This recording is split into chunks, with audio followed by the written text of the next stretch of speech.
देश दुनिया की बड़ी खबरें आप देखें journalist UP live news channel पर। आइए आपको दिखाते हैं इस वक्त की सबसे बड़ी खबरें। तो इसी तरह हमारे चैनल की खबरों को देखने के लिए चैनल को सब्सक्राइब करें और बेल आइकन को जरूर दबाएं। दिखाते हैं इस वक्त की बड़ी खबर। उत्तर प्रदेश में हो रहे उपचुनाव को लेकर समाजवादी पार्टी के राष्ट्रीय अध्यक्ष अखिलेश यादव कानपुर के सीसामऊ विधानसभा उपचुनाव के प्रत्याशी के समर्थन में जनसभा को संबोधित करने पहुंचे। इस मौके पर इरफान सोलंकी की पत्नी को जहां पर उम्मीदवार बनाया गया है, तो वहीं अखिलेश यादव ने भाजपा सरकार पर जमकर निशाना साधा। इस अवसर पर कानपुर के सीसामऊ विधानसभा उपचुनाव में जनता ने अखिलेश यादव का भव्य स्वागत भी किया। आइए आपको दिखाते हैं एक खास शब्दों में अपनी बात को रखे आदरणीय सतीश निगम जी। मंचासीन समाजवादी पार्टी के राष्ट्रीय अध्यक्ष आदरणीय श्री अखिलेश यादव जी, जो हम सबकी जान है, शान है, नौजवानों की, किसानों की ताकत है, महिलाओं का सम्मान है, आज उनका इस शहर में स्वागत करते हुए हमें अत्यंत हर्ष हो रहा है। मंचासीन सभी हमारे आदरणीय पूर्व विधायकगण, सभी साथीगण और मेरे सामने बैठे मेरे इस परिवार के सभी आदरणीय बुजुर्ग, मेरी मां, मेरी बहनें, मेरे सभी नौजवान साथी, मेरे छोटे बच्चे और मेरी बेटियां, आज ये वक्त ऐसा आ गया है कि हम लोगों को फैसला करना है कि अन्याय रहेगा या अन्याय को खत्म किया जाएगा। आज ये सारी ताकत आपके हाथों में है। मैं केवल चंद शब्द कह के अपनी बात को इसलिए समाप्त करना चाहता हूं कि हम ज्यादा से ज्यादा समय चाहते हैं कि राष्ट्रीय अध्यक्ष जी को मिले। मैं इतना ही कहना चाहता हूं, नौजवान साथी, आज जो लोग डरा रहे हैं वो खुद डरे हुए हैं। इसीलिए 13 तारीख को चुनाव होना था, उसको 20 तारीख उन्होंने कर दिया है। इन डरे हुए लोगों से डरने की जरूरत नहीं है। घर से बाहर निकल करके शानदार तरीके से वोट करने की जरूरत है और एक एक आपका दिया हुआ वोट इरफान सोलंकी को न्याय दिलाने का काम करेगा, नसीम सोलंकी को विधायक बनाने का काम करेगा और फिर जेल के ताले टूटेंगे, इरफान सोलंकी छूटेंगे। मैं इन्हीं शब्दों के साथ आप सभी को धन्यवाद देता हूं। बधाई, जय हिंद। बहुत बहुत धन्यवाद। अब इसी कड़ी में आदरणीय राजेंद्र कुमार जी, विधायक प्रभारी सीसामऊ विधानसभा जी से चाहेंगे आए और कम शब्दों में अपनी बात को रखें। आदरणीय राजेंद्र कुमार जी।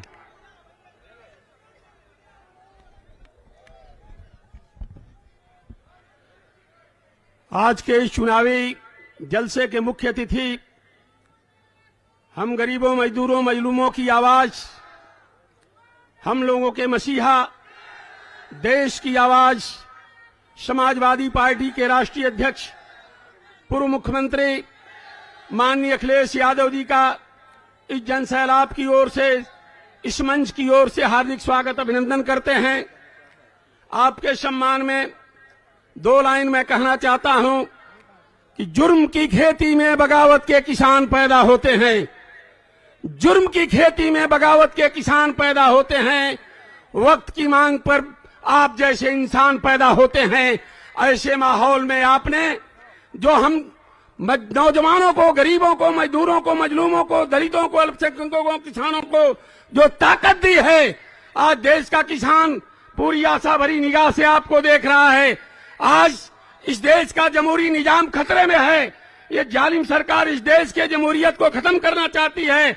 इस देश के अंदर तानाशाही पैदा करके, जिसका जीता जागता उदाहरण है कि यहाँ के विधायक की जबरदस्ती फर्जी मुकदमे लगा करके जेल में डाला गया और यहाँ चुनाव हो रहा है। इसलिए हम इस मंच की ओर से इस सीसामऊ विधानसभा क्षेत्र के लोगों से कहना चाहते हैं कि आप लोग इस जुर्म का बदला आने वाली 20 तारीख को एक एक वोट साइकिल निशान पर दे करके इरफान सोलंकी की धर्मपत्नी नसीम सोलंकी को भारी मतों से जीता करके राष्ट्रीय अध्यक्ष जी की झोली में इन्हें विधायक बना करके दे देना। यही आपसे गुजारिश करने के लिए मैं खड़ा हुआ हूं। और दलित समाज के लोगों आपसे मैं कहना चाहता हूं कि अगर आप लोगों ने समय रहते समय की नजाकत को नहीं पहचाना तो ये जालिम सरकार इस देश में हम सारे गरीबों, मजदूरों, मजलूमों के वजूद को मिटाने के लिए सर के बगल खड़ी है। यदि समय रहते हम लोग इस समय की नजाकत को नहीं पहचान पाए तो हम लोग की पहचान खत्म हो जाएगी। इसलिए उठो, जागो और निकलो बंद मकानों से, जंग लड़ो बेईमानों से। आने वाली 20 तारीख को एक एक वोट साइकिल पर दे करके नसीम सोलंकी को भारी मतों से जिता देना, माननीय अखिलेश यादव जी के हाथों को मजबूत करने का काम करना। धन्यवाद। जय भीम, जय भारत, जय समाजवाद। बहुत बहुत धन्यवाद। अब इसी कड़ी में हमारे बीच में आर नगर से विधायक क्रांतिकारी साथी अमिताभ वाजपेयी जी से निवेदन करेंगे आए और कम शब्दों में अपनी बात को रखें। अमिताभ वाजपेयी जी।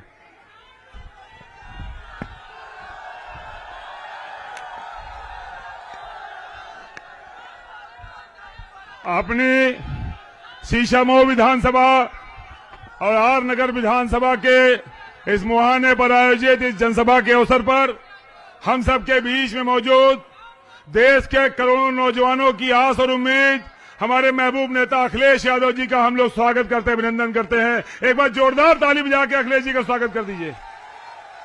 मंच पे मौजूद सभी हमारे सम्मानित नेतागण, सामने मौजूद इंडिया गठबंधन के सभी मजबूत साथियों, ये चुनाव सुख का चुनाव नहीं है, ये चुनाव कष्ट का चुनाव है। ये प्रदेश का अकेला चुनाव है जो चुनाव थोपा गया है, जबरिया चुनाव हमको लड़ने को मजबूर किया गया है। उस अहंकारी ने सोचा शीशामऊ में ऐसा क्या है कि हमारा बहुमत तो आता है पर शीशामऊ नहीं जीत पाते। एक बार नहीं, 2 बार नहीं, 3 बार नहीं, 4 बार नहीं, 5 बार नहीं, 6 बार आखिर सोलंकी क्यों जीत के जाता है। इसलिए उसने अपने अहंकार में शीशामऊ को छल से, बल से खाली कराने की कोशिश करी है। उसको नहीं मालूम शीशामऊ ही सोलंकी है और सोलंकी का मतलब शीशामऊ है। सोलंकी परिवार ही शीशामऊ परिवार है और शीशामऊ परिवार ही सोलंकी परिवार है।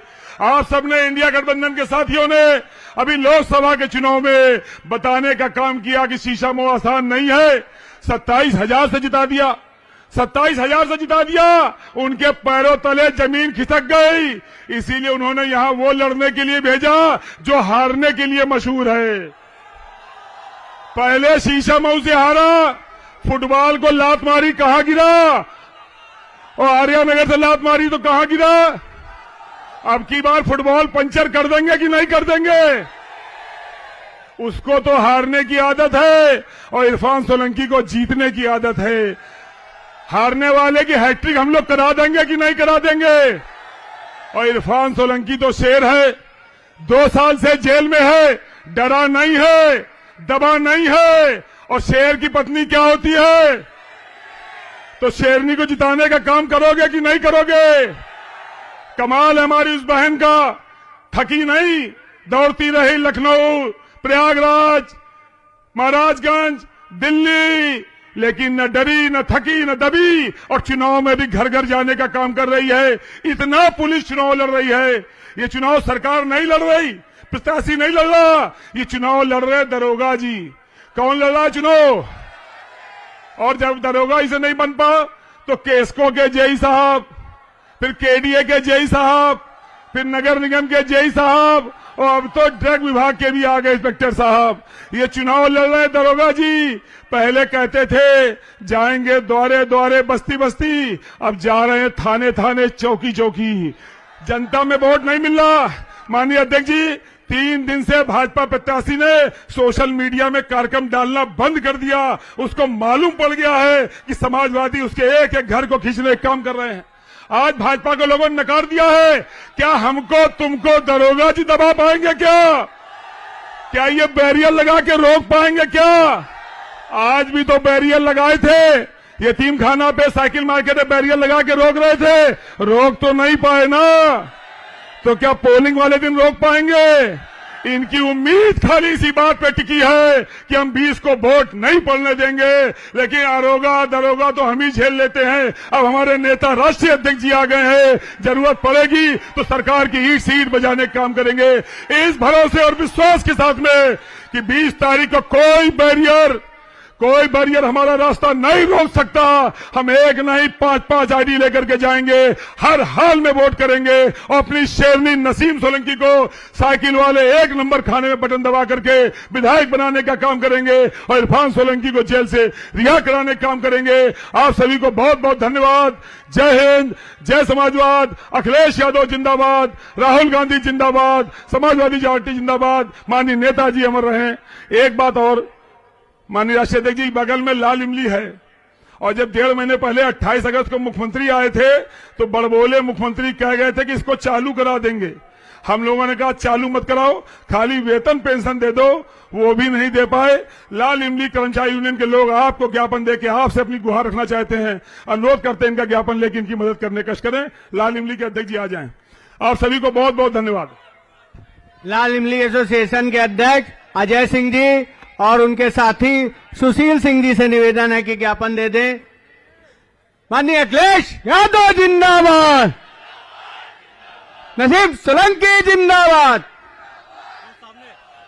इरफान सोलंकी जिंदाबाद, जेल के ताले टूटेंगे। माननीय अखिलेश यादव जिंदाबाद, सिद्धे नेताजी अमर रहे।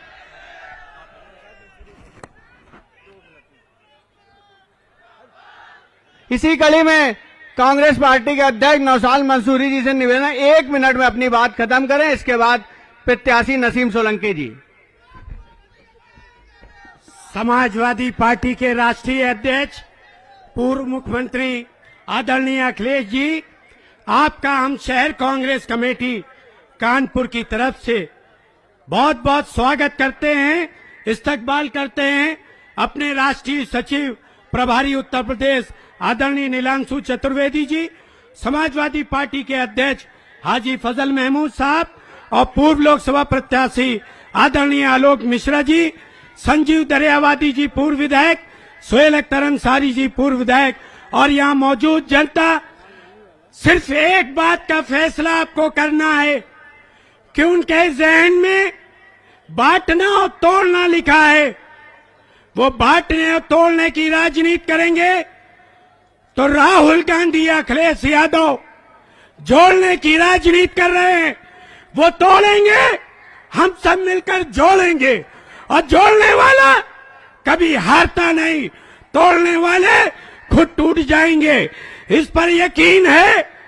और कानपुर की सरजमी पर अखिलेश जी आपको यकीन दिलाना चाहता हूं कि कानपुर का कांग्रेस के एक एक कार्यकर्ता ये मान के चल रहा है, ये साइकिल का सिंबल नहीं, ये पंजे का सिंबल है और पंजा साइकिल के बटन को दबाकर नसीम सोलंकी को पहुंचाकर सदन में इस बात की गवाही देगा कि हाजी मुश्ताक सोलंकी गरीबों और मजलूमों के नेता थे और नसीम सोलंकी आने वाले समय में गरीबों और मजलूमों की नेता है।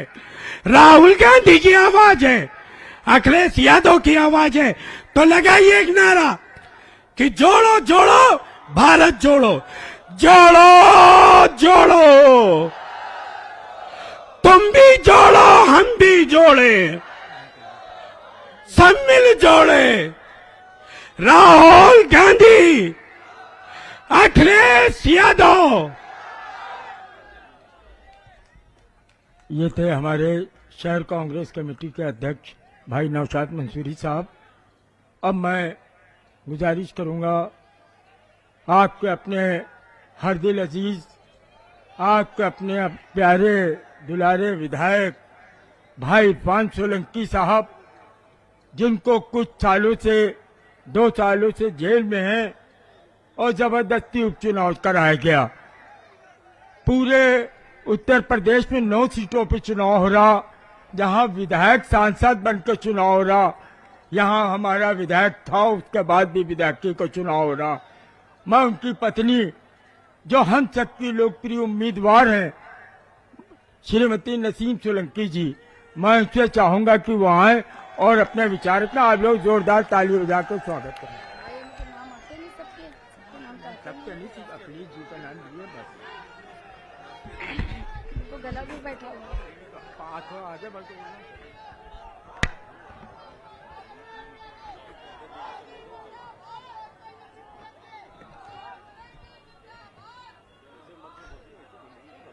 रहे हैं।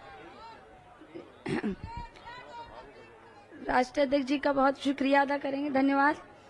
आप आए यहाँ पर, हम जो थोड़ा बहुत घबरा रहे थे, हमें बहुत हिम्मत मिल रही है आपसे, अल्हम्दुलिल्लाह।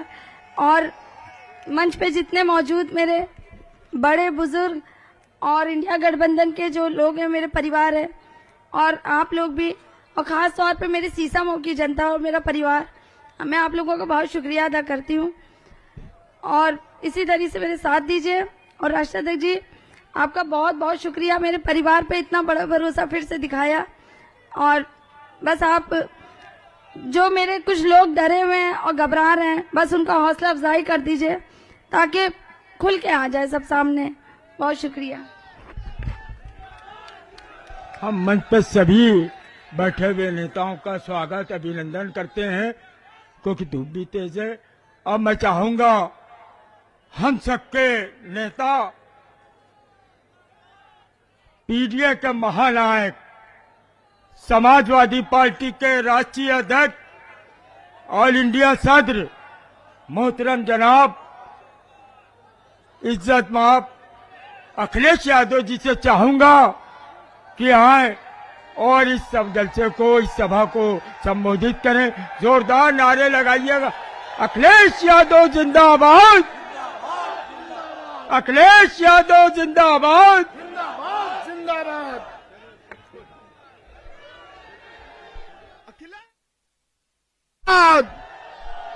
अखिलेश यादव जिंदाबाद, जिंदाबाद जिंदाबाद, अखिलेश यादव जिंदाबाद, जिंदाबाद जिंदाबाद, अखिलेश यादव जिंदाबाद। जिंदाबाद जिंदाबाद।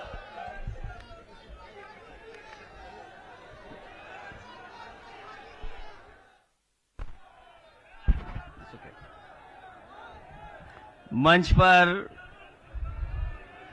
इस चुनावी जनसभा की अध्यक्षता कर रहे कांग्रेस पार्टी के अध्यक्ष नौशाद आलम मंसूरी जी, समाजवादी पार्टी के महानगर के अध्यक्ष हाजी फजल महमूद साहब,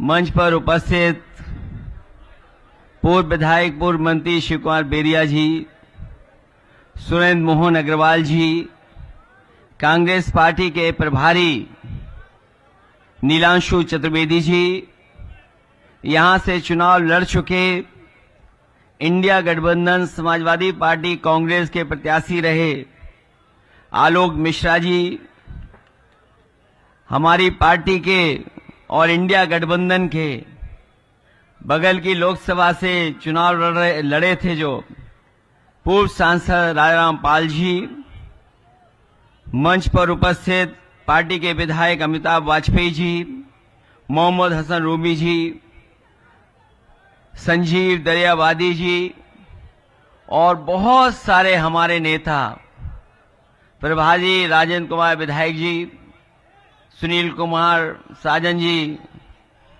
और तमाम हमारे जो कांग्रेस पार्टी, समाजवादी पार्टी के जितने भी मंच पर सम्मानित नेता बैठे हैं, सभी हमारे सम्मानित नेता और इस चुनावी जनसभा में आए हुए सभी हमारे आदरणीय बुजुर्ग कांग्रेस और समाजवादी पार्टी के नेता, कार्यकर्ता, माताएं, बहनें और पत्रकार बंधुओं, मैं सबसे पहले सभी साथियों का बहुत बहुत धन्यवाद और आभार प्रकट करना चाहता हूं। ये जो चुनाव होने जा रहा है, ये बहुत ही विशेष परिस्थितियों में चुनाव है। यहां के जितने भी लोग हमारे आए हुए हैं, समाजवादी साथी, कांग्रेस पार्टी के, पूरे उत्तर प्रदेश के लोग जानते हैं कि इस विधानसभा का जो चुनाव होने जा रहा है वो जबरदस्ती चुनाव कराया जा रहा है। और यहां पर हमें याद है, बहुत सारे साथी समय समय पर कहते थे कि भारतीय जनता पार्टी और कुछ लोग इस कोशिश में है कि चुनाव हो जाए। मैं बात उस समय स्वीकार नहीं कर रहा था, लेकिन जिस तरीके से कार्रवाई सरकार ने की और जिस तरीके से झूठे मुकदमे लगाए गए, उसकी वजह से आज हमें और आपको चुनाव के बीच में जाना पड़ा है। ये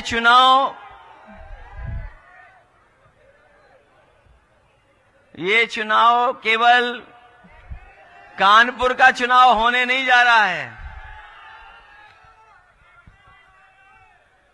ये चुनाव केवल कानपुर का नहीं है। जब मैं और आप यहां पर मैदान में मिल रहे हैं तो बहुत सारे लोगों को जानकारी हो गई होगी कि सुप्रीम कोर्ट का अभी बुलडोजर पे फैसला क्या आया है। अभी जब हम और आप लोग इस जनसभा में खड़े हैं, बैठे हैं, उससे आने से पहले आपको सबको पता होगा कि सुप्रीम कोर्ट ने क्या टिप्पणी की है और इस सरकार का जो बुलडोजर प्रतीक बन गया था, उसके खिलाफ जो टिप्पणी की है और सुप्रीम कोर्ट में जो लाइनें रखी गई हैं, वहां के जज साहब जो उन्होंने पढ़ा लाइनों को और जो बोला कोर्ट में, वो कोई भी लोकतंत्र में जो फैसला आया है उसको स्वीकार करेगा, उसको बधाई देगा। मैं इस मौके पर जो सुप्रीम कोर्ट का फैसला आया है सरकार के खिलाफ, उसका धन्यवाद देता हूं, बधाई देता हूं। और वो जो लाइनें पढ़ी उन्होंने, जिस तरीके से घर तोड़ा गया था बुलडोजर से, उसके खिलाफ कोर्ट में गए और उसके बाद जो जजमेंट आया है, ऐसे कम फैसले होते हैं जहां पर सरकार को जुर्माना देना पड़ता है। क्या कोई सोच सकता है कि सुप्रीम कोर्ट ने सरकार पर 25 लाख का जुर्माना लगाया है? न केवल जुर्माना लगाया है, बल्कि ऐसे दोषी अधिकारियों के खिलाफ कार्रवाई करने के लिए भी कहा है जिन्होंने बुलडोजर चला करके किसी का घर तोड़ने का काम किया है। जो घर तोड़ना जानते हैं उनसे क्या उम्मीद करोगे आप? जो घर तोड़ने में सेकंड न लेते हो, उनसे क्या उम्मीद करते हो? कम से कम आज के बाद उनका बुलडोजर हमेशा हमेशा के लिए खड़ा हो जाएगा गैराज में। अब किसी गरीब का घर नहीं टूटेगा। और जो फैसला देते समय पढ़ा उन्होंने अपनी लाइनें, अपना घर हो, अपना आंगन हो। उन्होंने एक व्यक्ति के बारे में लिखा कि अगर जो व्यक्ति अपने जीवन भर में कोशिश करता है कि घर बना ले, उसके लिए जो लाइनें पढ़ी गई कोर्ट में, अपना घर हो, अपना आंगन हो, इस ख्वाब में हर कोई जीता है। इंसान के दिल को ये चाहत है कि एक घर का सपना कभी न छूटे। तो सोचिए, सुप्रीम कोर्ट ने कहा है। इससे ज्यादा सरकार के खिलाफ टिप्पणी और क्या हो सकती है? ये बात मैं इसलिए कह रहा हूं और ये लाइनें मैं इसलिए पढ़ रहा हूं, हमें पूरा भरोसा है न्यायालय पर। एक दिन हमारे आपके विधायक रिहा होकर के आपके बीच में आएंगे और जो पहले जिस तरीके से काम करते थे उसी तरीके से काम करेंगे। सोचिए कितनी तकलीफ और परेशानी का उन्हें सामना करना पड़ा। वो जो झूठे मुकदमे लगे जिसकी वजह से जेल जाना पड़ा, और जिन परिस्थितियों में चुनाव हो रहा है, आज उनकी पत्नी जो कभी चुनाव में नहीं निकली बाहर, कभी पब्लिक कार्यक्रमों में नहीं पहुंची, लेकिन सोचो परिस्थितियों ने क्या परिस्थिति पैदा की कि आज समाजवादी पार्टी ने उन्हें अपना प्रत्याशी बना करके इंडिया गठबंधन के सहयोग से आपके बीच में चुनाव लड़ने के लिए पहुंचाया है। मैं जानता हूं ये आधी आबादी का भी नेतृत्व कर रही हैं। ये न केवल जीतेंगी बल्कि रिकॉर्ड मतों से जीतने जा रही हैं।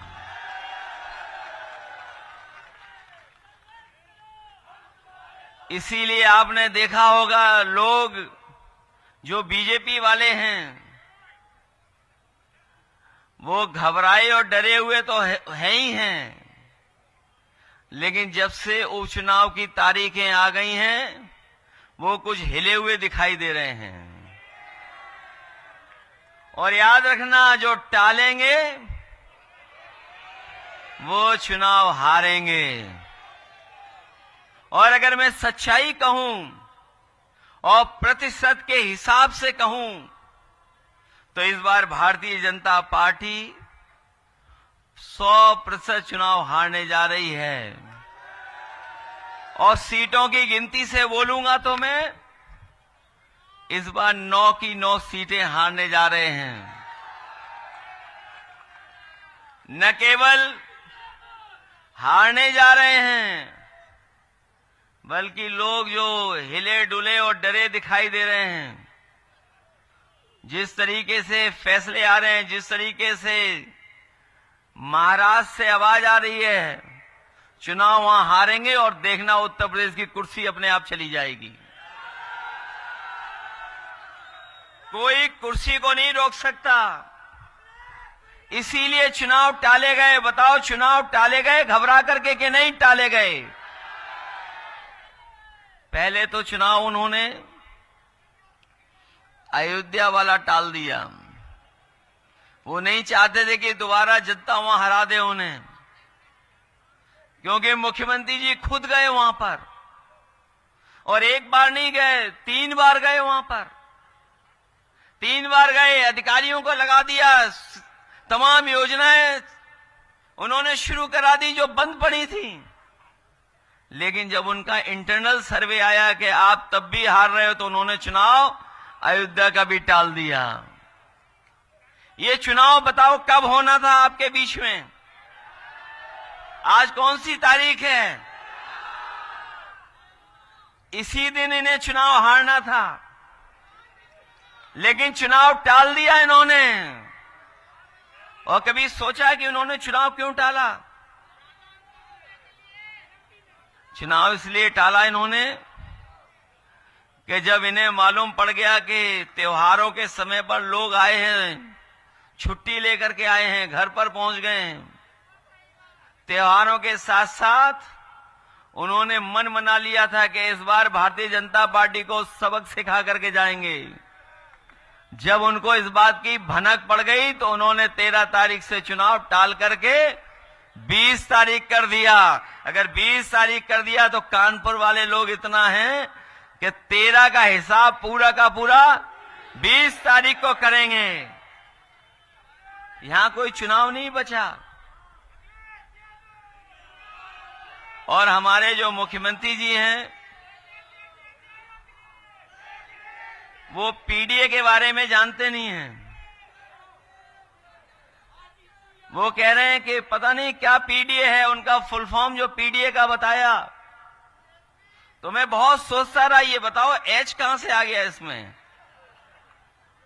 जो वो पीडीए का उन्होंने फुल फॉर्म बनाया, मैं सोचता रहा ये एच कहां से आ गया। और सच्चाई तो ये है, जो पीडीए वाले घबराए हुए हैं वो इसलिए घबराए हुए हैं, पीडीए के नारे से उनके पेट में दर्द हो रहा है। पीडीए मतलब पेट में दर्द हो रहा है नारे से। ये जब से पीडीए का नारा चला है और साइकिल का हैंडल हाथ ने पकड़ा है, साइकिल का हैंडल हाथ ने जब से पकड़ा है, घबराए हुए घूम रहे हैं। और हम और आप लोग तो जानते हैं कि ये कलयुग भी चल रहा है, और कलयुग में सब उल्टा पुल्टा होता है। तभी आप देख रहे होगे बोल भी बहुत रहे हैं। वैसे तो हमारे यहां परंपरा ये है कि जो ज्ञानी होता है वो चुप रहता है, तभी हमारे यहां परंपरा चली है मौनी बाबा की। लेकिन पता नहीं उल्टा पुल्टा क्यों हो रहा है। लगता कलयुग है इसलिए उल्टा पुल्टा हो रहा है। जो बुनियादी सवाल हैं उनका जवाब एक भी नहीं है सरकार के पास। सोचिए आप, जो बुनियादी सवाल आज है, आज सबसे बड़ा सवाल यह खड़ा हो गया है कि नौजवान हजारों की संख्या में धरने पर बैठा है प्रयागराज में। वो नौजवान कह रहा है कि हमें परीक्षा कराओ, हम परीक्षा देने के लिए तैयार हैं। लेकिन ये सरकार पता नहीं क्यों परीक्षा कैसी कराना चाहती है। जो लोग नारा दे रहे हैं कि वन नेशन वन इलेक्शन, जो नारा देते हैं वन नेशन वन इलेक्शन, बताओ परीक्षा नहीं करा पा रहे हैं। परीक्षा में न जाने कौन सा बदलाव चाहते हैं। ये योगी सरकार अनुपयोगी है। और जो आयोग है, आयोग बन करके खड़ा है, वो नौकरी नहीं दे पा रहा, वो परीक्षाएं नहीं करा पा रहा। और सोचिए पर्चे कितने लीक हुए थे, याद है आपको कि नहीं याद है? 7 साल में इतने कभी परीक्षा लीक नहीं हुए पेपर जितने इस सरकार में पेपर लीक हुए थे। और लगातार पेपर लीक हुए थे। और उसका परिणाम यह हुआ था कि नौजवानों ने उत्तर प्रदेश के लोकसभा के चुनाव में जनता का साथ लेकर के इनके खिलाफ मतदान कर करके ऐतिहासिक हार दिलाई थी उत्तर प्रदेश से। ये कभी कल्पना नहीं कर सकते थे, लेकिन उत्तर प्रदेश के किसानों ने, नौजवानों ने मिलकर के इनको हराने का काम किया। जो नौजवान नौकरी ढूंढ रहा है वो जान गया है कि नौकरी भाजपा के एजेंडा में नहीं है। ये नौकरी देना, पेपर कराना, समय पर नौकरी मिल जाए, वो भारतीय जनता पार्टी का एजेंडा नहीं बचा। और ये न केवल नौजवानों को धोखा दे रहे हैं, बल्कि नौजवानों के भविष्य को भी धोखा देने का काम कर रहे हैं। नौकरी है ही नहीं, रोजगार नहीं। और इलाहाबाद के हजारों छात्र आंदोलन कर रहे हैं। इन पे आरोप लगते हैं, कोई एक आरोप नहीं लगता, इन पे आरोप लगातार लग रहे हैं। परीक्षा प्रणाली में हेरा फेरी करने वाले यही भाजपा के लोग हैं, इन पे आरोप लगता है। गलत प्रश्नोत्तर बनाते हैं, गलत क्वेश्चन पेपर बनाते हैं, और उसका पेपर छपाने वाले कोई नहीं है, भाजपा वाले हैं। पेपर लीक करवाने वाले भी भाजपा वाले हैं। परीक्षा की तारीख टालने वाले यही भाजपा वाले हैं। परीक्षा रद्द करवाने वाले यही भाजपा वाले हैं। और कभी कभी कॉपी भी बदलवा देते हैं। और आपको याद होगा पिछले चुनाव में भी, और आज भी हम कह रहे हैं कि आरक्षण को मारने वाला कोई नहीं, यही भाजपा वाले लोग हैं जो आरक्षण को भी समय समय पर छीनने का काम कर रहे हैं। न केवल आरक्षण को मार रहे हैं, बल्कि रिजल्ट को भी परवाह नहीं करते कि समय पर रिजल्ट आए कि नहीं आए, रिजल्ट को भी टालते हैं। और जब इन सब चीजों से निकल भी जाए तो ये जाकर के कोर्ट में परिणाम को भी उलझाने का काम करते हैं। लेकिन इस बार नौजवानों ने मन बनाया है कि ऐसी युवा विरोधी सरकार के खिलाफ मतदान करने का काम करेंगे, और न केवल इस चुनाव में हराएंगे बल्कि 27 का चुनाव का भी हराने का काम करेंगे। ये हमारे साथी जो महंगाई की बात कर रहे हैं, आज अखबार पढ़ा होगा या कल की खबर पढ़ी होगी आपने, पिछले कई वर्षों की सबसे ज्यादा महंगाई दर आज दिखाई दे रही है। कोई भी चीज है उसकी सब महंगाई बढ़ा दी। और उसका परिणाम ये हुआ कि महंगाई की वजह से हमारे त्योहार भी फीके पड़ गए और जो लोग हमारे त्योहारों पे खुश होते थे, महंगाई की वजह से त्योहारों पे भी दुखी नजर आए। और महंगाई इसलिए भी है क्योंकि भारतीय जनता पार्टी के लोग मुनाफा कमाना चाहते हैं, मुनाफा कमा करके महंगाई को बढ़ाने का काम कर रहे हैं। न केवल महंगाई बढ़ाई है बल्कि हमारे किसानों के सामने भी संकट पैदा किया। याद रखना, जब किसान हमारा खुशहाल होता है तब हमारे शहर भी खुशहाल हो जाते हैं, क्योंकि जब किसान के हाथ में पैसा आता है तो हर चीज बिकती है, हर चीज की खपत बढ़ती है। ये हमारे किसानों के साथ धोखा कर रहे हैं। पहले तो बोरी में चोरी करते थे, आज पता कर लो डीएपी की बोरी पूरी चोरी हो गई। ये जो लोग हमें दिखाई दे रहे हैं, अखबार पढ़ते होंगे या जानते होंगे, ग्रामीण क्षेत्र में पता कर लें, डीएपी की किसी दुकान पर डीएपी नहीं है।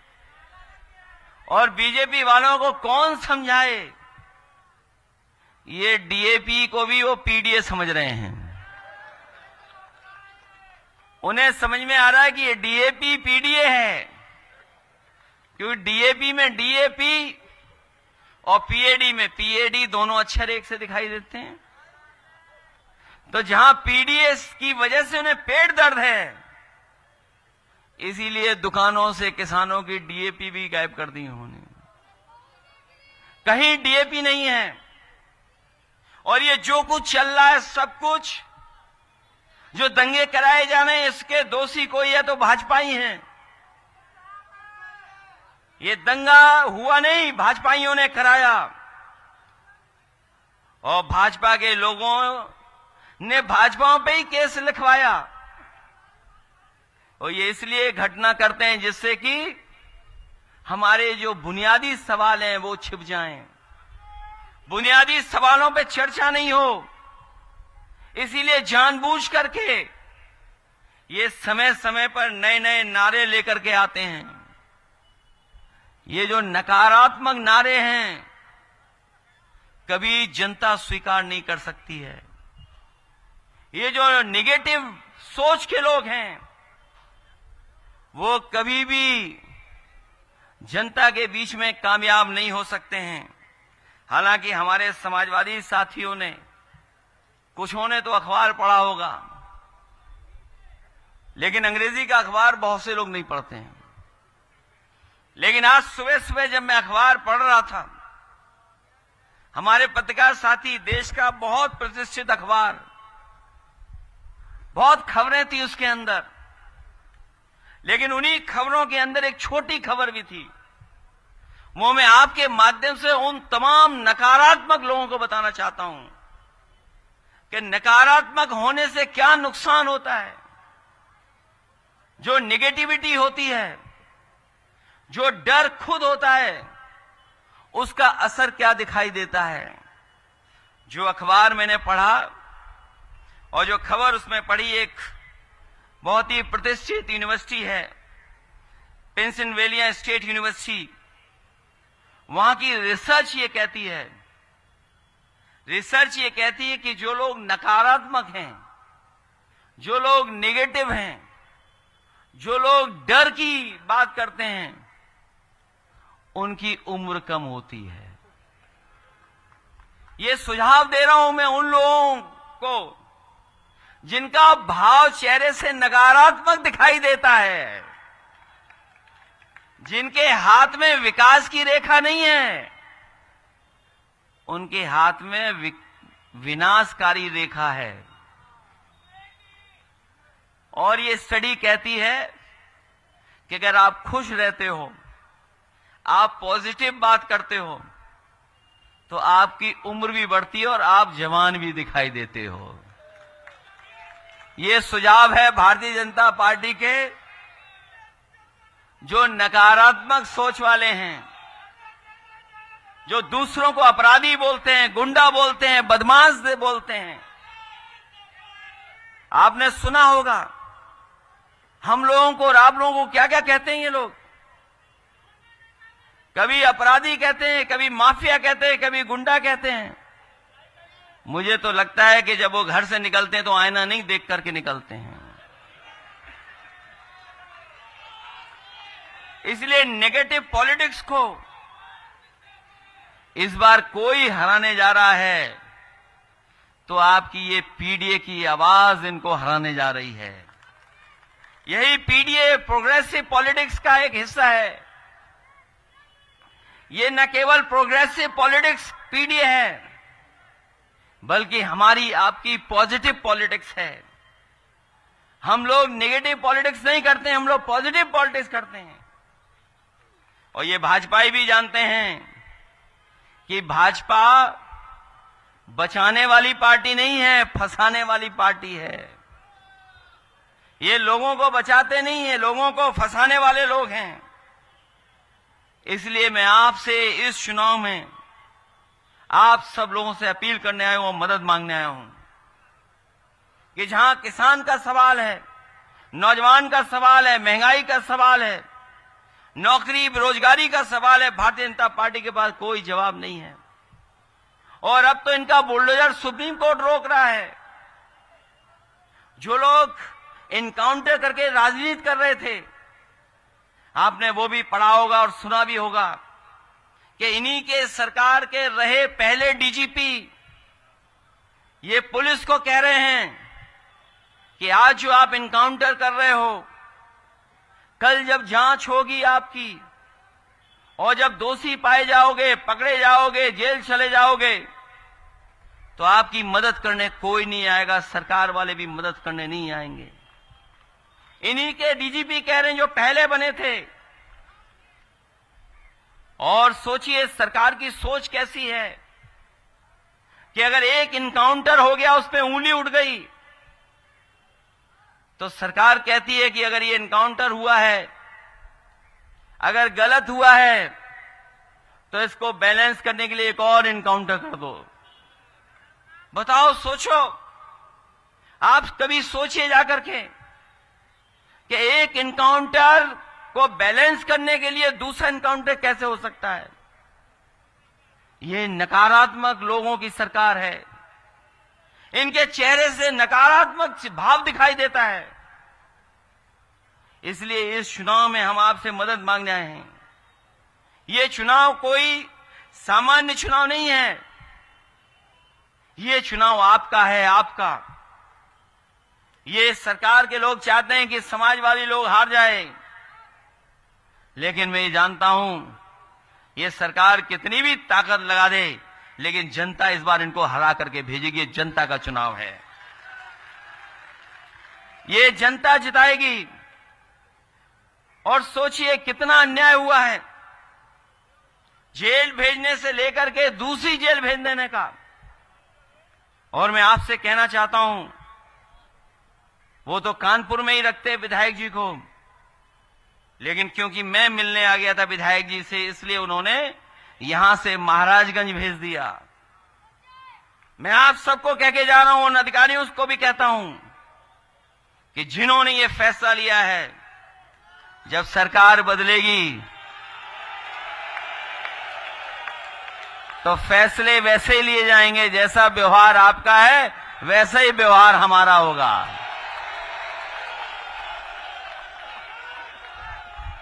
जैसा व्यवहार आपका है, आपका अगर प्यार का व्यवहार है तो हमारा भी प्यार का व्यवहार रहेगा। आप अगर हमारे साथ अन्याय करेंगे तो उस अन्याय को हम लोग भूलने वाले नहीं हैं। इस बार ये अन्याय नहीं भूलेंगे। और अभी मैंने कुंदरकी जब मैंने कहा, कुंदरकी में मैंने जब कहा कि अधिकारियों के खिलाफ मैंने ज्यादा बोल दिया, तो कुछ अधिकारियों ने कहा कि मत बोलिए, हम तो आपके साथ ही हैं। और वो इसलिए भी हैं कि आपने कभी देखा हिसाब किताब, 50 में पायदान वाला सबसे ऊपर बैठा है, तो बाकी जितने लोग हैं क्या खुश होंगे? 50 में पायदान वाला सबसे ऊपर है, जिसको एक एक करके ऊपर आना था, किसी को नहीं आने दिया जा रहा है। तो वो सब के सब इंतजार कर रहे हैं कि कुर्सी कब हटे, कब हिले, तब हम आपका साथ देंगे। अभी तो अंदर ही अंदर साथ दे रहे हैं,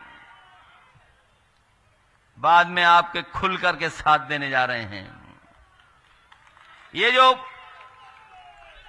पुलिस के हमारे साथी हैं, ये जानते होंगे पुलिस विभाग के लोग, सबसे महत्वपूर्ण फैसले समाजवादियों ने लिए।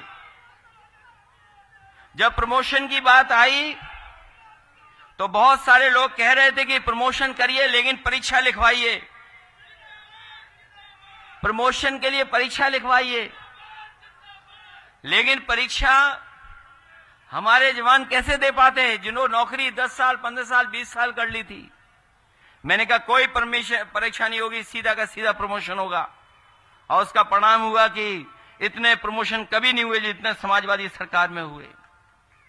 ये हमारे पुराने लोग जानते होंगे, थाने में जब अपनी समस्या लेकर के जाते थे तो पहले थाने वाले लोग कहते थे कि हमारी गाड़ी में डीजल पेट्रोल तो भरवा दो, तभी तो गाड़ी आगे चलेगी।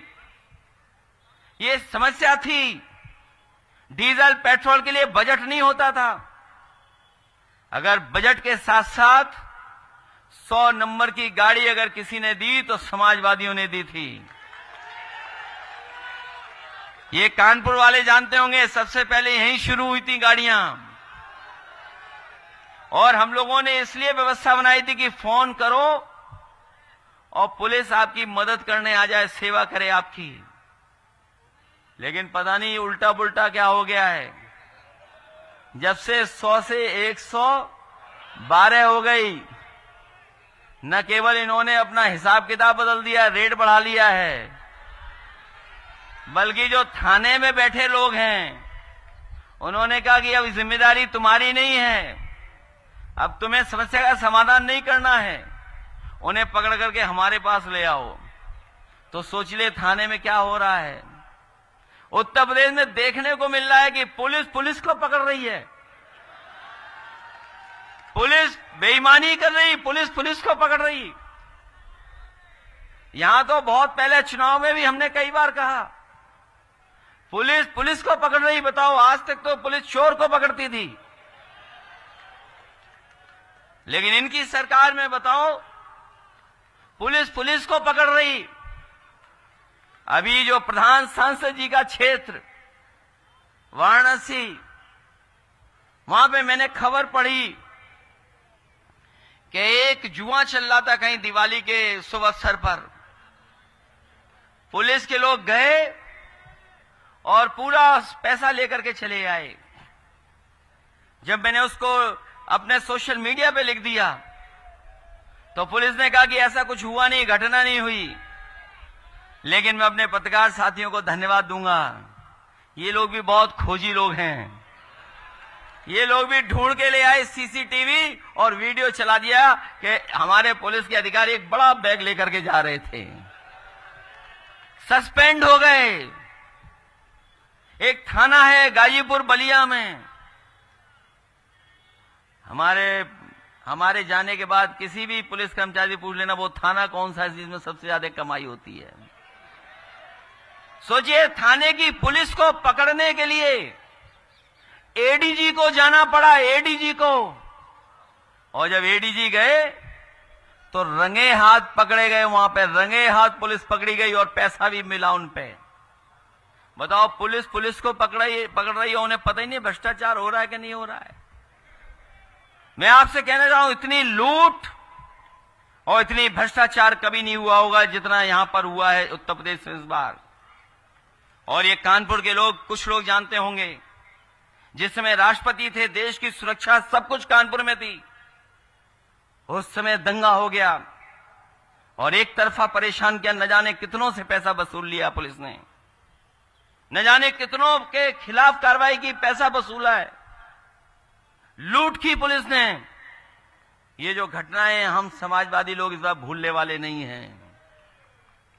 और जो मुख्यमंत्री जी कहते हैं कि उनके यहां महिलाएं बहुत सुरक्षित हैं, आज ही अखबार मैंने पढ़ा कि महिलाओं को बचाने के लिए कि आत्मदाह न कर ले आके कोई, उसके लिए एक नई गठन की है पुलिस के, कुछ लोगों को जिम्मेदारी दी गई है। 100 से ज्यादा अधिकारी लगाए जा रहे हैं, क्योंकि कोई सुनने वाला नहीं है। जिलों में जो गरीब है, परेशान है, मजबूर है, वो क्या करे, कहां जाकर के अपनी समस्या का समाधान करे। कई बार हम लोगों ने खबरें पढ़ी, मदद की उन लोगों की जो लोग दूर दूर प्रदेश में रहते थे, जिनकी कोई सुनवाई नहीं होती थी। वो मजबूरी में आकर के आत्मदाह करते थे मुख्यमंत्री आवास पर। और आप रिकॉर्ड पर मैं कहता हूं ये बात, किसी मुख्यमंत्री के कार्यकाल में, किसी मुख्यमंत्री के कार्यकाल में इतनी आत्महत्याएं मुख्यमंत्री आवास के सामने नहीं हुई जितनी इनके सरकार में यहां पर हो रही आत्महत्याएं। आत्महत्या रोकी जाए इसलिए पुलिस लग रही है, विशेष दस्ता बनाया जा रहा है। ये है उत्तर प्रदेश, इतने सालों बाद ऐसा चल रहा है। इसी को बोलते हैं कि डबल इंजन सरकार। ये डबल इंजन नहीं है। पहले तो थोड़ा बहुत दिखाई दे रहा था, इंजन से टकरा रहा है। अब तो पूरा उत्तर प्रदेश जान गया है कि दिल्ली वाला इंजन, लखनऊ वाले इंजन को एक दूसरे को टक्कर मार रहे हैं। कितनी टक्कर मार रहे हैं वो लोग आप जानते होंगे। और फिर सबसे बचने के लिए इतिहास का सबसे खराब नारा दिया।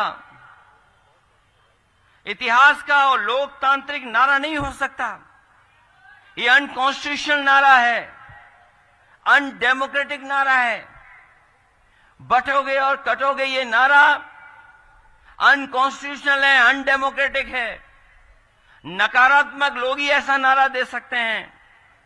और ये नारा जो दिया इन्होंने, ये लगता है डिवाइड एंड रूल जो अंग्रेज दे गए थे उसी से सीख करके दिया है। अंग्रेज तो चले गए, लेकिन उनके वचनवंशी, अंग्रेज चले गए डिवाइड एंड रूल वाले, लेकिन उनके वचनवंशी और विचारवंशी आज भी हैं जो ऐसा नारा दे रहे हैं। ये लोग डर के व्यापारी हैं, ये डर पैदा करते हैं। और इनका कारोबार भी भय के कारोबारी हैं। ये डर का कारोबार करते हैं बीजेपी वाले, ये भय के कारोबारी हैं। और नकारात्मक इनकी पहचान है। न केवल नकारात्मक इनकी पहचान है, बल्कि जुबान भी इनकी नकारात्मक है। इसलिए मैं कहना चाहता हूं, जो मन की कुटिलता होती है वो विचारों की कुटिलता में बदल जाती है। और मैं कहना चाहता हूं, जिन्होंने चुनाव टाला है बहुत बुरा हारेंगे इस बार। और ये जो व्यक्ति अपने विचार से बनता है महान, लेकिन कुछ लोग समझते हैं कि वस्त्र बदलने से ही विचारवानी हो जाते हैं, विचार अच्छे हो जाते हैं। व्यक्ति वस्त्र से नहीं, विचार से बड़ा होता है। और विचार और वचन से ही संत होता है। और अगर वो संत नहीं होगा तो उसका अंत भी इस बार जनता करने का काम करेगी। इसलिए मैं आपसे निवेदन करना चाहता हूं कि ये इनकाउंटर वाली सरकार है, ये झूठा फंसाने वाली सरकार है, उसको आप लोग हराओगे कि नहीं हराओगे आप? ये चुनाव केवल अभी का चुनाव नहीं है। ये 27 का भी चुनाव यही है। हमारे कुछ साथी कह रहे थे 27 का भी चुनाव है, लेकिन उससे भी बड़ी बात है, ये न्याय दिलाने के लिए चुनाव है। न्याय के लिए, न्याय के पक्ष में आपको वोट डालना है। क्योंकि जो अन्याय विधायक इरफान के साथ हुआ है, कोई कल्पना नहीं कर सकता था इतने झूठे मुकदमे लगाए जाएंगे। और केवल समाजवादियों के ऊपर मुकदमे लग रहे हैं। जितने भी समाजवादी लोग हैं और वो अगर पक्के और ठोस समाजवादी हैं, उन्हें डराने के लिए, झुकाने के लिए, लेकिन मुझे खुशी है इस बात की कि न विधायक जी झुके, न डरे, न उनकी पत्नी जो बहादुर है नसीम सोलंकी झुकी हैं, न उनकी पत्नी झुकी, न मां कहीं झुकी। वो अन्याय के खिलाफ लड़ रही हैं, और अगर इनके आंख से आंसू निकले हैं तो लोकतंत्र में एक भी आंसू सरकार को गिरा सकता है। आंसू निकलने का मतलब इस सरकार ने कितना दुख और परेशानी दी है, झूठा फंसा दिया और कोई सुनवाई नहीं। इसीलिए तो हम कह रहे थे कि संविधान को मानते नहीं हैं, ये लोकतंत्र को मानते नहीं हैं। और याद रखना, संविधान बचाने की लड़ाई हम लोग थोड़ा बहुत जीते हैं, अभी हम लोग लड़ाई पूरी नहीं जीते हैं। लड़ाई तब जीतेंगे जब दिल्ली और लखनऊ से दोनों सरकारें भारतीय जनता पार्टी की हट जाएंगी। ये संविधान बचाने के रास्ते पे लोग हम लोग चल दिए हैं। बाबा साहब भीमराव अंबेडकर जी ने जो हमें ताकत दी है, उस चुनाव में भी हम कह रहे थे, अभी का चुनाव जो लोकसभा का गुजरा उसमें भी हम लोग यही कह रहे थे कि संविधान हमारी संजीवनी है। बाबा साहब भीमराव अंबेडकर जी ने जो संविधान दिया है, वो संविधान हमारी ढाल है, वो संविधान हमारी सुरक्षा है, वो संविधान हमें शक्ति देता है। ये संविधान हमारा रक्षा कवच बनकर के काम करता है। इसलिए ये संविधान हमारा संजीवनी है।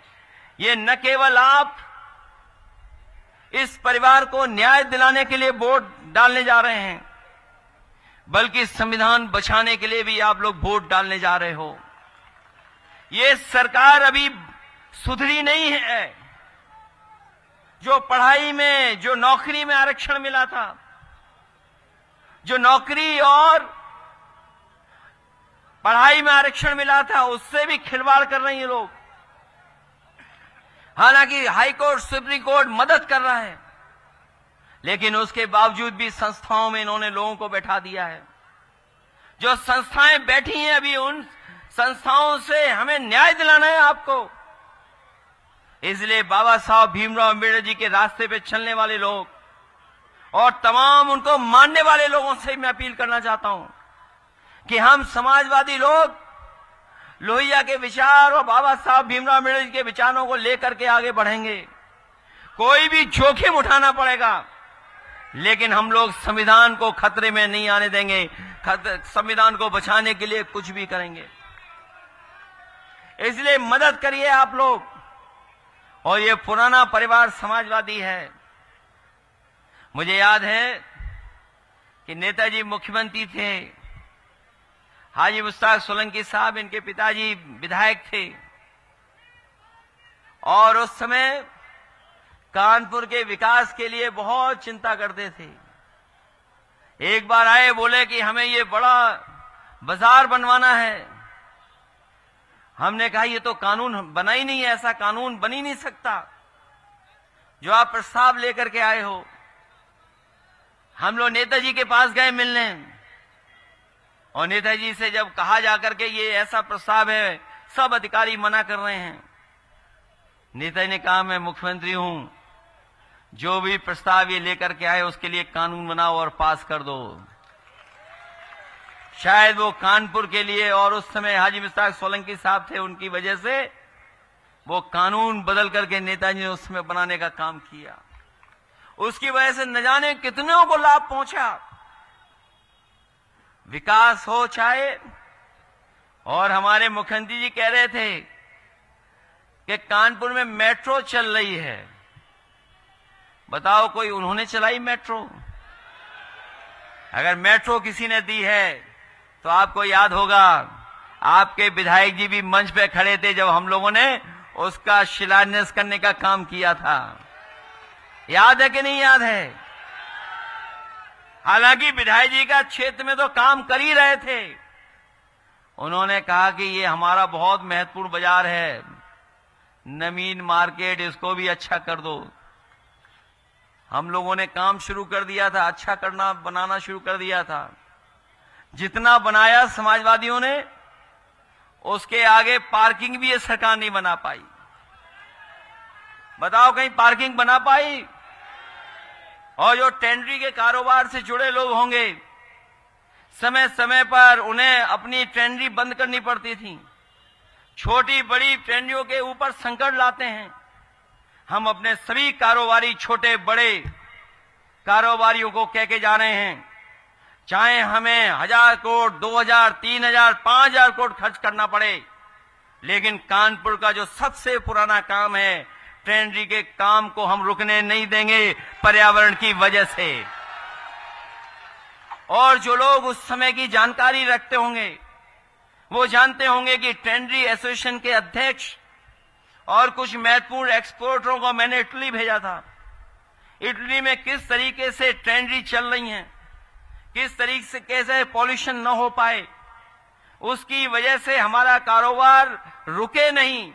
चाहे हमारे घर में कारोबार हो, कहीं हो कारोबार, उससे नुकसान न हो, वो टेक्नोलॉजी लाने का काम। और उस समय मैंने कहा कि चाहे कितना भी खर्च हो जाए, हम लोग मदद करेंगे। लेकिन हमारी सरकार नहीं रही, नहीं बन पाई। लेकिन हम जानते हैं सीसामऊ जीतने के बाद 27 में सरकार आपकी बनेगी।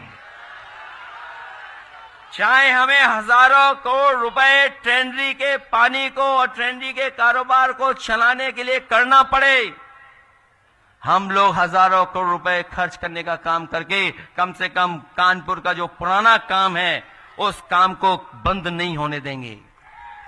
अभी मुझे लाल इमली वाले मिले, उन्होंने ज्ञापन दिया मुझे। उन्होंने कहा कि हमारे मजदूर, हमारे कर्मचारियों को न बोनस मिला है, न कोई सुविधा मिल रही है, न लाल इमली चल पा रही है जिस रुतबे के साथ, जिस उसके हिसाब से चलती थी। हम अपने लाल इमली के जितने भी कर्मचारी और मजदूर संघ के लोग हैं, हमारी मदद करो इसमें। हम आपको भरोसा दिलाते हैं कि अगली सरकार जब समाजवादी पार्टी की बनेगी, तो दिल्ली वालों से लाल इमली हम लोग उत्तर प्रदेश को ले लेंगे, जिससे हम ही लोगों के हाथ में आ जाए और सीधा सीधा चलाने का काम करें। वैसे तो मुख्यमंत्री जी पढ़े लिखे ज्यादा हैं कि नहीं, उसके बारे में मैं चर्चा नहीं करना चाहता, लेकिन बिजली का बिल जो महंगा आ रहा है, ये भी इनकी नाकामी है। क्योंकि इस कानपुर में हमारे कांग्रेस पार्टी के भी साथी हैं, यहां बैठे हैं, वो जानते होंगे। जिस समय दिल्ली में इनकी सरकार थी और उस समय इनके बिजली मंत्री जायसवाल जी थे और सरकार समाजवादियों की बन गई थी, उस समय एक प्रस्ताव आया कि यहां पर बिजली का कारखाना लगना चाहिए और लगा सकते हैं हम लोग। उस समय हमने कहा कि आप अगर लगाना चाहते हैं तो उत्तर प्रदेश से सरकार से जो आप सहयोग चाहोगे वो करेंगे। मुझे याद है, जमीन से लेकर के जो भी सुविधाएं देनी थी, उस समय की समाजवादी सरकार ने जमीन से लेकर के सब उपलब्ध करा दिया। और हमारे कई साथियों को याद होगा कि हमने और उस समय के मंत्री जी ने जाकर के नेवेली लिग्नाइट का प्लांट यहां पर शुरू कर दिया था। जो अब कभी आप हमीरपुर जाते होंगे तो बाईं तरफ देखते होंगे, ऊंचा ऊंचा जो चिमनी दिखाई दे रही है, वो बिजली का कारखाना समाजवादियों का दिया हुआ और कांग्रेस का दिया हुआ है कारखाना। अगर वो लग गया होता, बिजली ज्यादा बन रही होती, तो आपको इतना बिल नहीं देना पड़ता। हमारे उद्योग कारखाने चलाने वालों को मुनाफा ज्यादा हो जाता, उनको बिल ज्यादा नहीं देना पड़ता। उनको कंपटीशन होता तो वो कम से कम दूसरे देशों से कंपटीशन कर सकते थे। इसलिए बिजली का वो भी हम लोगों ने ही किया, समाजवादियों ने। एक और आप देखते होंगे, पनखी वाला छोटा कारखाना था बिजली का, अब बताओ कितना बड़ा कारखाना लग रहा है। पहले 250 के लगभग मेगावाट बिजली बनती थी, अब इसमें बनेगी 660। लेकिन हमारे मुख्यमंत्री जी आज तक नहीं बोल पाए हैं, आज तक न उस प्लांट का नाम बोले हैं न इस प्लांट का नाम बोले हैं। उसका प्लांट का नाम है 3x660 super critical thermal plant और इसका है 1x660 super critical thermal plant. बताओ, कभी उनके मुंह से सुना आपने? कभी सुना आपने? तो फिर घबरा जाओगे वोट डालने के लिए? बताओ, कोई घबराएगा तो नहीं? वैसे तो गंगा में नहाना तो सब जानते होंगे, गंगा में नहाना तो जानते होंगे, पानी में नहाना जो हमारे देसी लोग हैं देसी तरह नहा लेते हैं, देसी तरीके से हाथ पैर मार करके, हाथ भी मार करके पैर भी मार करके। लेकिन कई लोग उस्ताद होते हैं स्विमिंग में, वो पानी में उल्टा लेट जाते हैं, कुछ नहीं हिलाते हाथ वाथ और सीधा तैरते हुए निकल जाते हैं। बताओ, इसी तरह वोट डालोगे कि नहीं डालोगे? अब ये प्रशासन आपकी उस्तादी चेक करना चाहती है कि आप वोट डाल पाओगे कि नहीं डाल पाओगे। और आपको क्या घबराहट है जब पीडीए परिवार आपके साथ है? बताओ, पीडीए परिवार है साथ आपके, नहीं है? और फिर जो हमारी बहन खड़ी हैं, इन्हें तकलीफ और परेशानी देना ये लोग क्या नहीं दे रहे हैं? बताओ, इन्हें जाना पड़ रहा है घर घर के नहीं जाना पड़ रहा? जिन्हें घर में रहना था अपने सम्मान के साथ, उन्हें बताओ घर घर जाकर के वोट मांगना पड़ रहा है। और ये वोट इसलिए मांगने के लोकतंत्र मजबूत हो, संविधान मजबूत हो, किसी के साथ अन्याय ना हो, किसी के साथ धोखा ना हो, इसलिए इन्हें जाना पड़ रहा है। इसलिए मदद करना आप लोग सब लोग, और बिल्कुल घबराने की जरूरत नहीं है।